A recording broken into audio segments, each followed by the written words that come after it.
What is going on, everybody? My name is IxDeceived, and I'd like to welcome you all to the next episode of my map knowledge series. In this episode, I'll be going over some domination tips on Seatown.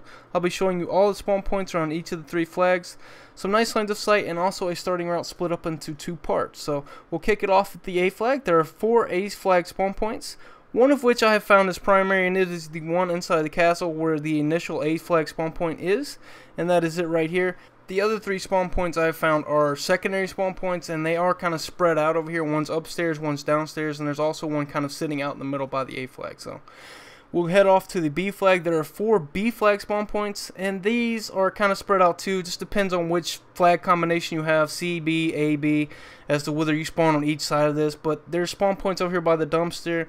There's also some spawn points on the staircase over here by the A flag initial spawn in. Also one right here by the B flag. So you need to kind of watch out for enemies spawning at any of these spawn points if you are in these areas. Going to the C flag has 5 spawn points. I've really only found 2 of which are primary.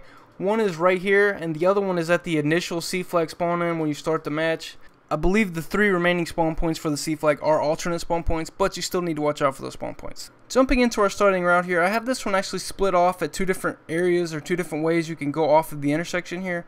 Don't actually have any in-game footage of me actually using either of these because I just had to reformat my computer and lost all my in-game footage currently, so please bear with me, and I apologize for that. But this is a nice way to go. Head under the archways here, and I would recommend you either use the MP7 or an assault rifle. If you're using an assault rifle, I would go with the ACR Type 95. Heading over to our second route, I would suggest you probably use a SMG of some kind. Probably the PP90 or the P90 would be my first 2 choices for this because of their magazine size, but the MP7 would work great too. Heading right on over to our lines of sight. These are what I would call situational lines of sight and would probably only be useful if someone is actually sitting in a spot camping. But if someone is sitting in the windows up there just kind of overlooking B, the odds of them actually looking over here by this white truck are kind of slim. So this is a nice little line of sight to kind of take advantage of that.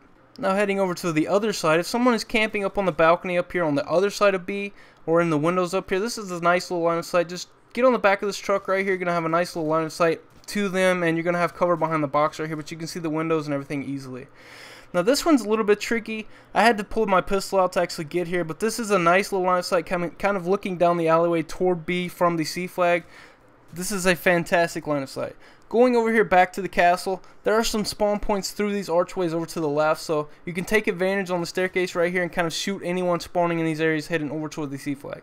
Now here, I want to remind you guys, you don't always have to climb through the window. You can strafe jump over here to the balcony and climb up, and you're going to avoid any C4 claymores or bouncing betties that they may have set up for you expecting you to come through the window. So it's a good secondary route to get upstairs and kind of catch them off guard. But that is pretty much it for this video though, guys. I hope you enjoyed it, and I hope you learned something new, and I will see you guys next week for the next episode in this series.